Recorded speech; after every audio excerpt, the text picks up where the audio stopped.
गुजरात की असलियत, आप वहां आइए हमारे साथ, आपको दिखाते हैं। गुजरात में ग्राउंड पे कहीं इस पार्टी का नाम नहीं है। आप लोग चलाए जा रहे हैं। हो सकता है कहीं से इशारा होगा ये नाम चलाने का।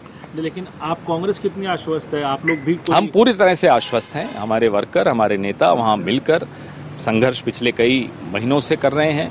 कोविड के वक्त सबसे ज्यादा अगर सक्रिय कोई पार्टी थी गुजरात में भी, जैसे कि बाकी देश में, वो कांग्रेस पार्टी थी। कोविड के जो विक्टिम्स हैं उनको न्याय दिलवाने की अगर बात किसी ने की तो कांग्रेस पार्टी ने की। अभी मोरबी में जो दुखांतिका हुई उसमें अगर सबसे ज्यादा कोई सक्रिय था तो वो कांग्रेस पार्टी थी। एक व्यक्ति पर विश्वास नहीं है, वो सारी संस्थाओं पर कब्जा करके बैठे हैं, वो हैं प्रधानमंत्री। बाकी संस्थाएं अपनी निष्पक्षता साबित करें। रेवड़ी के वक्त ज्यों ही प्रधानमंत्री जी ने रेवड़ी का नाम लिया तुरंत सक्रिय हो गई चुनाव आयोग। इलेक्टोरल बॉन्ड्स पे चुनाव आयोग चुप है, क्यों? पर खुद ही लागू होता है। कांग्रेस पार्टी आज इस हालत में पहुंच गई है कि उसे किसी पर भरोसा नहीं है। न संवैधानिक संस्था पे भरोसा है, न जनता पे भरोसा है, क्योंकि जनता का भरोसा कांग्रेस पे नहीं है और कांग्रेस का भरोसा जनता पे नहीं है। वो जानती है, ये कबूलनामा है कांग्रेस का कि वो चुनाव बुरी तरह से हार रही है। हिमाचल का चुनाव बुरी तरह से हार रही है, इसलिए बहाना किसको दिया जाए, तो अभी से वो इलेक्शन कमीशन के कंधे का उपयोग करना चाहते हैं। इलेक्शन कमीशन क्या अनाउंस करेगा वो तो हमारा अभी मालूम नहीं है। ये हम अनुमान करते हैं कि वो इलेक्शन के बारे में ही कुछ होगा। तो पहला ये तो होना चाहिए, ये डेट के लिए उसके पहले वो ब्रिज पॉलिटिक्स करने के लिए जो किया भाजपा एडमिनिस्ट्रेशन ने, कितना जान चला गया, उस जान के ऊपर वो अभी इलेक्शन करने जा रहा है। इसका विचार इलेक्शन में होगा। देखिए, नॉन बीजेपी जो लीडर्स है उनको तो हैरास कर रहे हैं ये। देखिए, ईडी और सीबीआई बहुत बड़ा एजेंसी है, क्रेडिबिलिटी है, लेकिन वो क्रेडिबिलिटी बहुत कैपेबल ऑफिसर्स है, लेकिन वो भाजपा जो पॉलिटिकली उसको मिसयूज कर रहा है, इसीलिए उनका जो क्रेडिबिलिटी है, ब्रांड वैल्यू है, उसके ऊपर वो क्वेश्चन आरोप चला आता है। And date of poll would be 1st and 5th, with the date of counting to coincide with Himachal Pradesh on 8th of December. And the entire process would be completed on 10th of December. So this is what is the schedule. And lastly, as we always say, media is the biggest ally of the Election Commission. तो आपके माध्यम से मैं सभी voters से ये appeal करना चाहता हूँ कि वो इस चुनाव में बढ़ चढ़ के हिस्सा लें, निष्पक्ष तरीके से लें। अगर कहीं कोई उनकी समझ से इरेगुलर एक्टिविटी या पार्शियल एक्टिविटी है तो उसको सी विजिल के माध्यम से जरूर हमें खबर करें, and we will ensure that they get the answers in 100 minutes.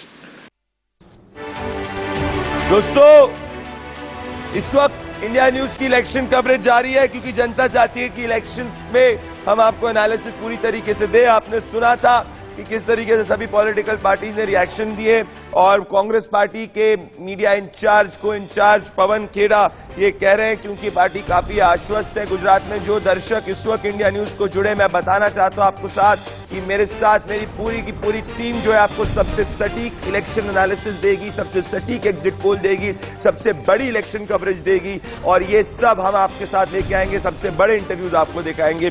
पर इस वक्त अगर आपको जुड़े हैं तो मैं आपको बताना चाहता हूं 2 चरणों के अंदर चुनाव होने वाले हैं। 1 दिसंबर और 5 दिसंबर को चुनाव होंगे, और ये जो चुनाव के नतीजे 8 दिसंबर को आने वाले हैं। और देश की राजनीति के लिए ये इलेक्शन इसीलिए इंपॉर्टेंट है दोस्तों, क्योंकि ये कंप्लीटली एस्टैब्लिश कर देगा कि आने वाले 2024 के लोकसभा के पहले भारतीय जनता पार्टी के सामने मेन कंटेंडर कौन होगा, और क्या 20 साल के बाद भी बीजेपी वापस से जीतती है। तो ये एंटी इनकम्बेंसी जो कहते हैं राजनीतिक ग्रामर के अंदर राजनीतिक विश्लेषक, इसको कंप्लीटली खारिज कर देना चाहिए और एक नई टर्म को उजागर करना चाहिए, अब उसको बोलना चाहिए, which is called as true incumbency. मेरे साथ अभिजीत जुड़े हुए हैं, मेरे साथ राशिद जुड़े हुए हैं, मेरे साथ में जतिन रावल जुड़े हुए हैं। दोस्तों, हमारी महा कवरेज जारी है। मैं इस वक्त ये कहना चाहता हूं, अरविंद केजरीवाल का रिएक्शन आया कि गुजरात की जनता कंप्लीटली बदलाव चाहती है। अब अगर मैं वीकनेस की बात करूं तो वीकनेस ये अभिजीत, बीजेपी की अगर मैं बात करें तो सबसे बड़ी strength prime minister Narendra Modi है, पर वीकनेस ये भी हो सकती है कि क्या 20 साल सत्ता में रहने के बाद कोई एक जो नेचुरल एंटी इनकम्बेंसी आने की बात राजनीतिक विश्लेषक करते हैं वो आ सकती है। ये अगर होगा तो क्या बीजेपी को सीटों का भी नुकसान हो सकता है कि नहीं हो सकता? क्योंकि जतिन, महत्वपूर्ण बात यह है कि 2012 में बीजेपी का वोट शेयर 47.9% था, पर सीट्स 115 आई थी। वहीं 2017 के चुनाव में वोट शेयर 48-49 के करीब था और सीट्स घट के 99 हो गई थी। तो क्या बीजेपी के खेमे में इससे डर है?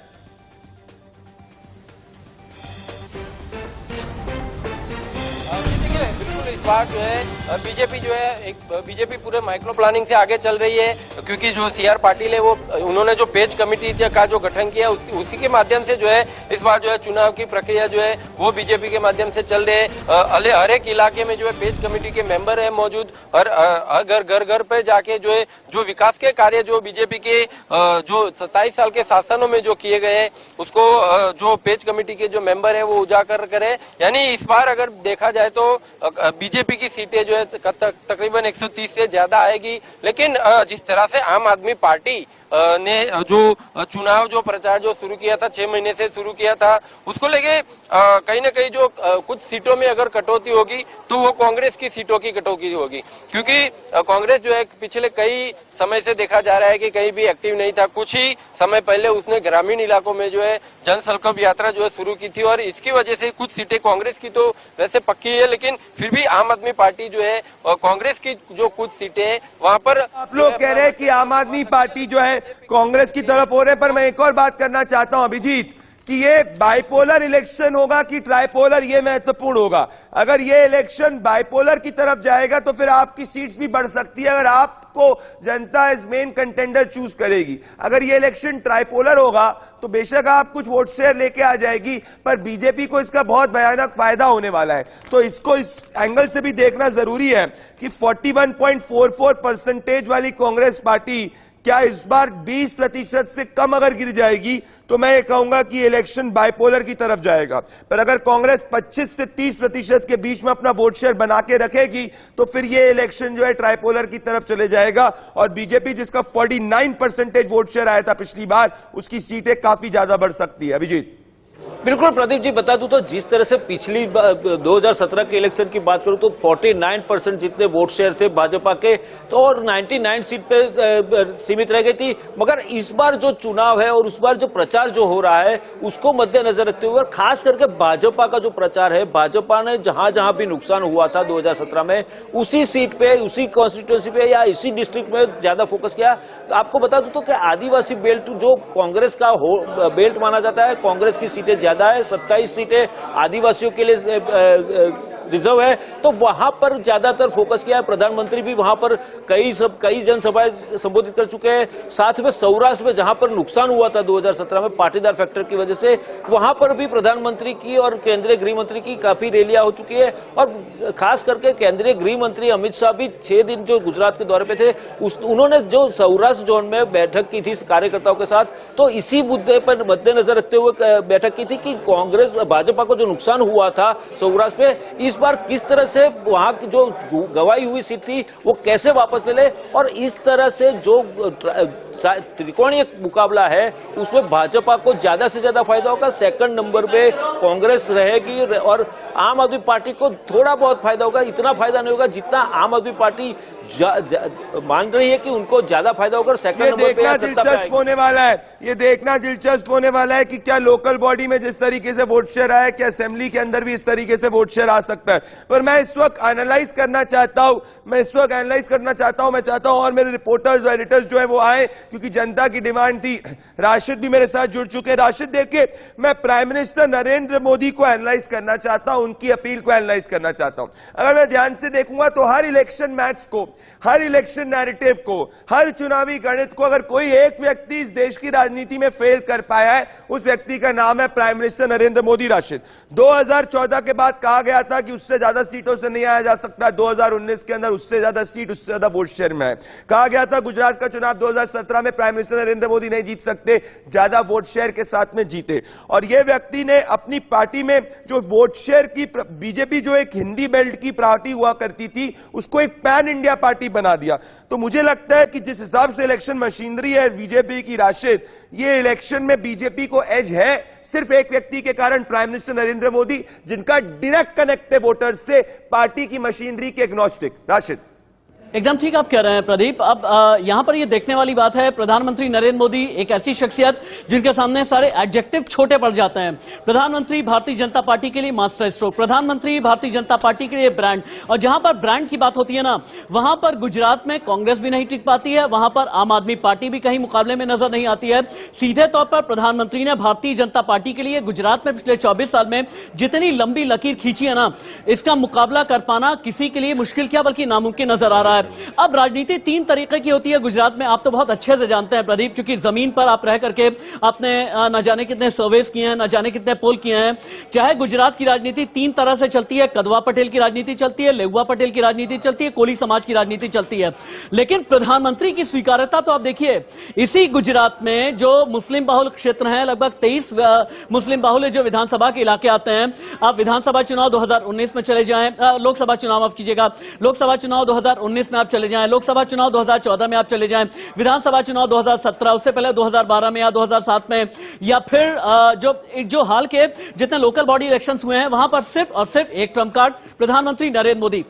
वहां पर ठीक है, अलग अलग सीएम के तौर पर हमने अलग अलग चेहरे देखे हैं, लेकिन आज भी ब्रांड के तौर पर अगर गुजरात जानता है, चाहता है और मानता है, तीनों चीजें मैं कह रहा हूं, आई रिपीट, गुजरात अगर चाहता है, मानता है और देखता अगर है तो प्रधानमंत्री। राशिद, मैं आपको इस वक्त रोक रहा हूं। राशिद, इस वक्त की सबसे बड़ी खबर है, भारतीय जनता पार्टी के नेशनल प्रेसिडेंट जेपी नड्डा ने ट्वीट कर दिया है। राकेश सिंह जुड़ चुके हैं, जेपी नड्डा ने ट्वीट कर दिया है, और जेपी नड्डा ने कहा है कि भारतीय जनता पार्टी जो है इस वक्त पूर्ण रूप से तैयार है। बीजेपी के राष्ट्रीय अध्यक्ष जेपी नड्डा का ट्वीट आ चुका है, तो अरविंद केजरीवाल के बाद बीजेपी के राष्ट्रीय अध्यक्ष जेपी नड्डा ने कहा है कि गुजरात चुनाव की घोषणा को बीजेपी स्वागत करती है और पीएम के नेतृत्व में फिर बार डबल इंजन की सरकार आएगी। तो साफ कर दिया है जेपी नड्डा ने कि इस वक्त जो चुनाव लड़ा जाएगा वो पीएम मोदी के चेहरे पर लड़ा जाएगा। डबल इंजन की बात की जा रही है। राकेश सिंह, मुझे पता है कि आपने मुझे एक व्हाट्सएप किया था कि क्या प्रदीप जी आपने मुझसे प्रेडिक्शन करवा दी, पर जैसे ही आपने प्रेडिक्शन करी राकेश सिंह, उसके बाद मुझे दर्शकों ने बोला कि राकेश सिंह को वापस से लाया जाए, जिन सबने प्रेडिक्शन की उनको वापस से ऑनर लाया जाए। तो राकेश सिंह, बात यह है कि अब आपने प्रेडिक्शन कर दी, ये तो दर्ज हो चुका है, और उसका जो फाइनल फाइनलिटी है वो 8 दिसंबर को पता चल जाएगा, और 8 दिसंबर को के पहले आपको 5 दिसंबर को एग्जिट पोल में पता चल जाएगा। पर राकेश सिंह, जेपी नड्डा ने ट्वीट किया, कहा पीएम मोदी के चेहरे पे डबल इंजन सरकार आएगी। साफ हो गया है कि पीएम मोदी ब्रांड है हिमाचल और गुजरात दोनों के अंदर। राकेश, देखिए, साफ तौर पे प्रदीप जी, प्रधानमंत्री नरेंद्र मोदी बीजेपी के लिए सबसे बड़े ब्रांड हैं, और जिस तरह से आपने देखा कि बीजेपी के राष्ट्रीय अध्यक्ष जेपी नड्डा ने जो ऐलान किया, जो उनका ट्वीट आया, उससे साफ दिखाता है कि आखिरकार बीजेपी के लिए प्रधानमंत्री नरेंद्र मोदी कितने बड़े चेहरा हैं।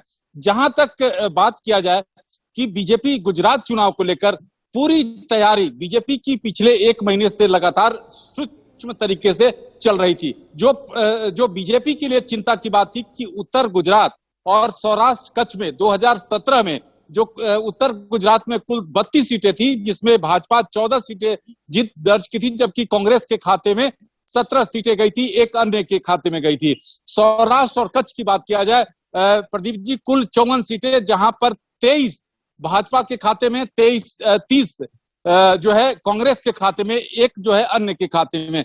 तो उसको लेकर भाजपा ने सूक्ष्म तरीके से ग्राउंड जीरो पर अपनी रणनीति तैयार कर ली है, और आप लगातार देख रहे हैं कि बीजेपी की बड़ी बैठक जो है गुजरात के अहमदाबाद में चल रही है।